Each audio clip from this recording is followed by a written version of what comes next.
Hi, it's Brenda, and I am welcoming you to a special Holy Week edition of Did You Know?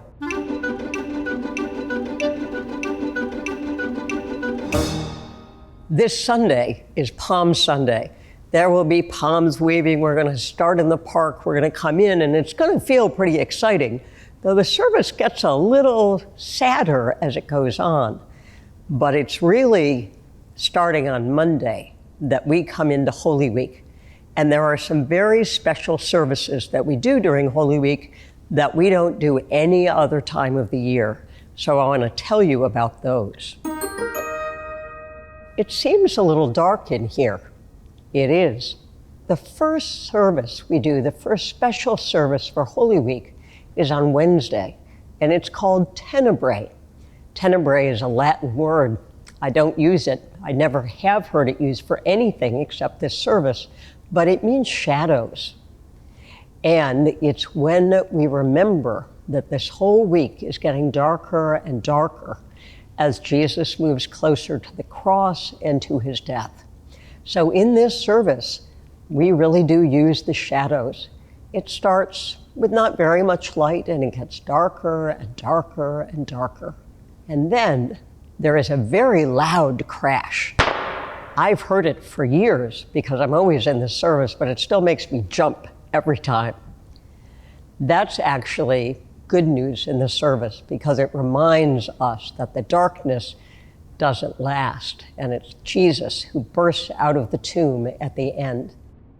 Our acolytes, our kids, are the ones who help us extinguish the lights as we go through the service. It's pretty dramatic. And then in this service, one small light to remind us that the light of Christ never goes out, comes back into the church. I hope you'll come. That's going to be on Wednesday night, Tenebrae.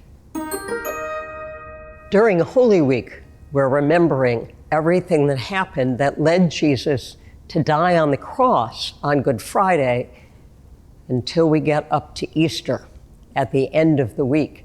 But one of the most important nights that we remember is a night we call Maundy Thursday. Maundy is a funny word. It comes from the Latin and it means commandment. I'll say a little bit more about that in just a minute.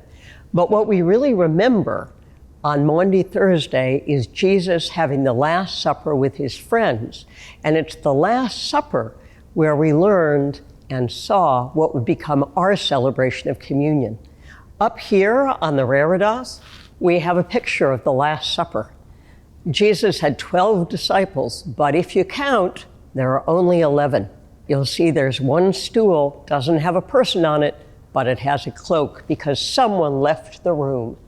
And that person was Judas. Judas, who is the one who is actually going to turn Jesus in to the police and to the authorities, and that will get him arrested. But before that happened, at the very beginning, he did give them a commandment. Remember Maundy? And that commandment was that we should love one another as God loves us. But they thought they understood what that meant. Jesus decided to show them. So he did something that really surprised them and that they didn't like at first. He washed their feet.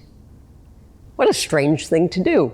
They had dusty feet, they probably had smelly feet, but he washed them and he said he wanted them to understand that loving someone can mean serving them even when it's a little uncomfortable.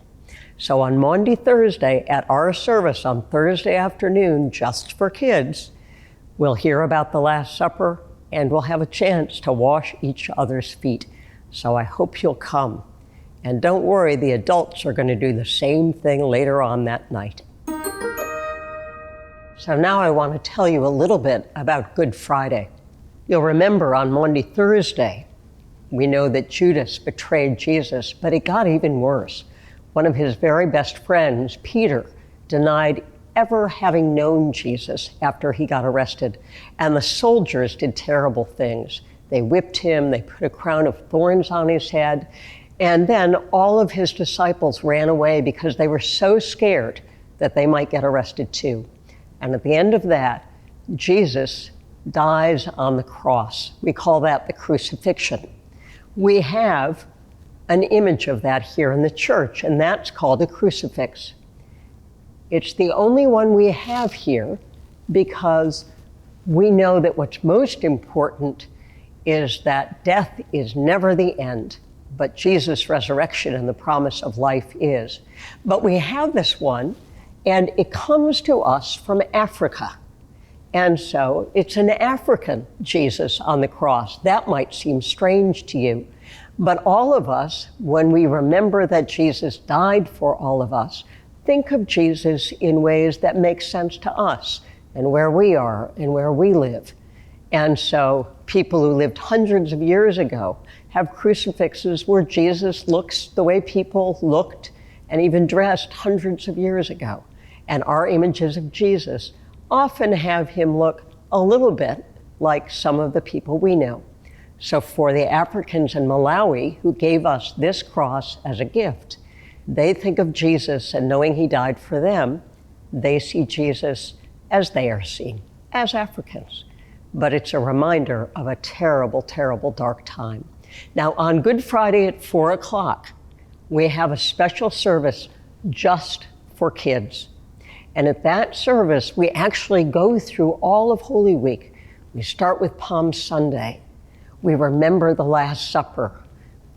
We hear about Jesus' arrest. Actually, it kind of happens in front of us, so it's a little unnerving, a little scary. And then we walk with Jesus all the way to the cross and remember his dying. So it's a powerful service. It's a little scary, but it really helps us get ready for Easter and to know how joyful that is, because after all that's happened, Jesus is raised from the dead.